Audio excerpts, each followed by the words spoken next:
وزارتك اهم حاجه مكون وزارتها عليها عشان خاطر انا ريحتي تكفش معاكم. طيب النهاردة خلينا نتكلم في موضوع بصراحة مقلق شوية ومصدر طرحه معانا.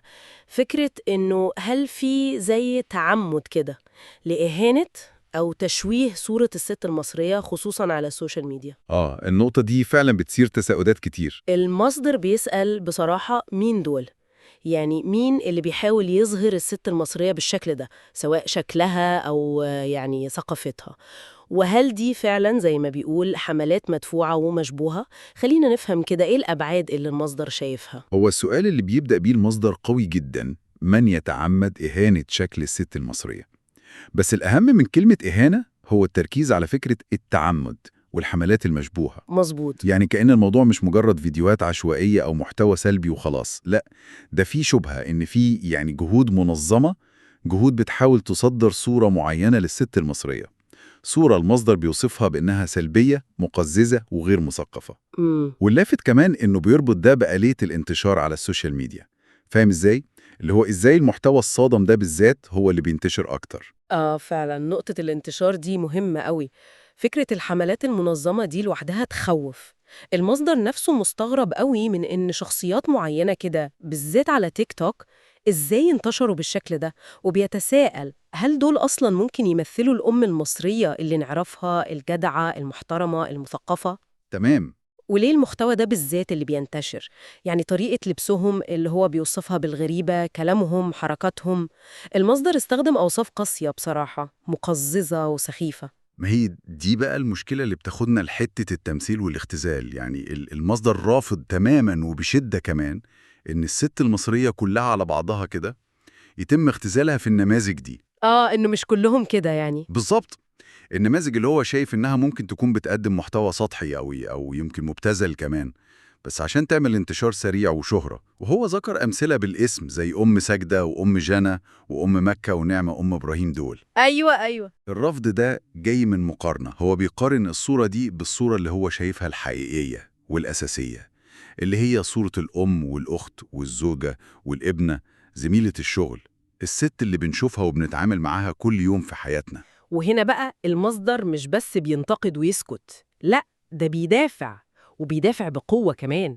يعني الكلام اللي استخدمه في الدفاع عن الست المصرية قوي قوي وملفت. وصفها بإنها أجدع وأكرم وأجمل وأقوى من كل حملات التشويه المدفوعة والمشبوهة. شوف التعبير قوي جدا. جدا. ده بيوريك قد إيه هو رافض ومستاء من الصورة اللي بينتقدها دي، وعامل مقارنة حادة قوي بين الصورتين: الصورة اللي بيحذر منها والصورة الإيجابية قوي اللي هو متمسك بيها وبيقول هي دي الحقيقة. بالظبط. كأنه بيرسم لنا كده زي معركة أو صراع إعلامي على السوشيال ميديا. في طرف بيحاول يفرض صورة نمطية معينة سلبية، سواء بقى قاصد أو مش قاصد، بشكل واضح. وفي طرف تاني اللي هو صوت المصدر هنا بيدافع بمنتهى القوة عن صورة تانية خالص هو شايفها الواقع الحقيقي. تمام. والتساؤل المهم قوي اللي بيطرحه المصدر كده بين السطور هو عن قوة الانتشار ده. يعني إزاي ممكن محتوى معين، حتى لو هو في الواقع محدود أو مش بيمثل الأغلبية، بس بسبب خوارزميات الانتشار يقدر يشكل تصورات ناس كتير قوي عن مجتمع كامل أو فئة كاملة. طيب لو عايزين نلخص أهم حاجة خدناها من المصدر ده النهاردة، يبقى في قلق واضح جدا هو بيعبر عنه من إن في محاولات تشويه ويمكن تكون متعمدة كمان لصورة الست المصرية، وفي نفس الوقت في دفاع قوي جدا وتأكيد على قيمتها الحقيقية ومكانتها، إنها ست كريمة ومثقفة وقوية. بالظبط. والخلاصة دي بتسيبنا قدام سؤال مهم محتاجين نفكر فيه أكتر، سؤال جاي من قلب اللي المصدر طرحه. السؤال هو: لحد فين ممكن المحتوى اللي بنشوفه كل يوم ده على الإنترنت، وخصوصا المحتوى اللي بينتشر بسرعة البرق ده، المصمم إنه يلفت النظر بأي طريقة وخلاص؟ لحد فين ممكن المحتوى ده يشكل فهمنا وتقديرنا لدور الست ومكانتها في المجتمع؟ سؤال مهم فعلا. كده بقى هيسربوا لها الخطة. هل التصورات اللي بتتبني من خلال السوشيال ميديا دي انا معيش سلاسل أصلاً ذهب، بتعكس معايا الواقع المنديل. الحقيقي المتنوع اللي بنعيشه وبنشوفه بعينينا كل يوم؟ ولا هي صورة مشوهة ومختزلة؟ عايزة تشتم، صحي من النوم عايزة تشتم، اشتموني اشتموني.